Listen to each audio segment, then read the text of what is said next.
ito ay rated SPG, striktong patnubay at gabay ng magulang ang kailangan. Ibinalita nga sa radyo ang pagkahuli kay Tanggol. Nakipagbarilan at nakuhaan pa sila ng droga. Napakinggan ito ni Mang Berting kaya agad niyang ginising sila Supremo para ibalitang nakakulong na sila Tanggol. Ayon kay Mang Berting ay dahil daw ito sa katigasan ng ulo ni Tanggol. Pati tuloy ang mga kaibigan niya ay nadamay.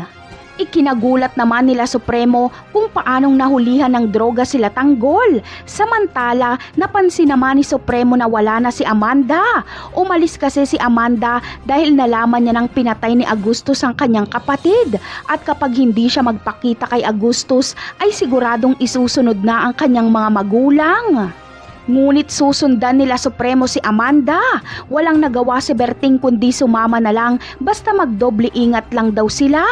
Lulusubin nila ang mansyon ni Agustus. Ito na ang pinakamabigat nilang laban dahil para silang pumasok sa teritoryo ng mga leon.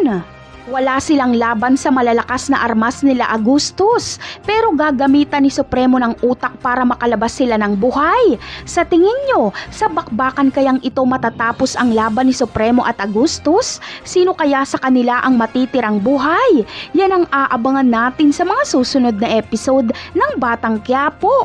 Paalam!